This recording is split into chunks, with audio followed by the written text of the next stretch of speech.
小胖猫，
小胖猫，小胖猫。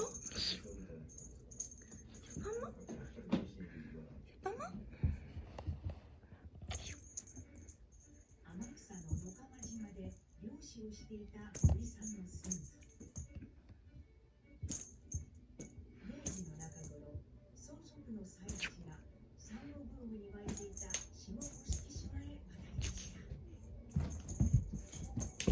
その才八の後を継いだのは長女近衛の婿養子喜一郎。森内家から中山家に嫁いだ才八の姉千代の三男です。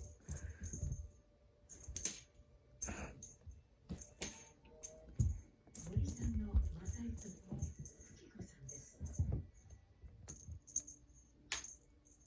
才八さんの成功した3本で一番バントを吉郎さんが担ってでも入れ手だったと聞いてます。それで吉郎さんを喜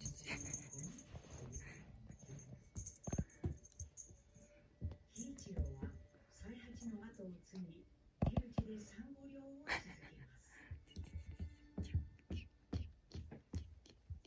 しかしサンゴブームは長くは続きませんでした。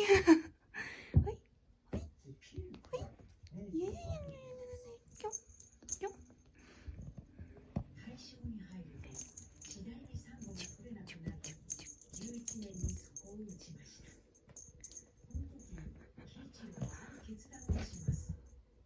喜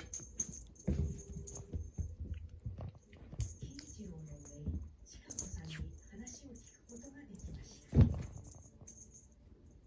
お父さんがですね、中山一太郎っていうんですけどもね、先に北朝鮮の方に行って食料品輸出を始めたと思います。それで呼ばれて北朝鮮の方は生活ができるから、だからぜひいらっしゃいということで言ってるようですね。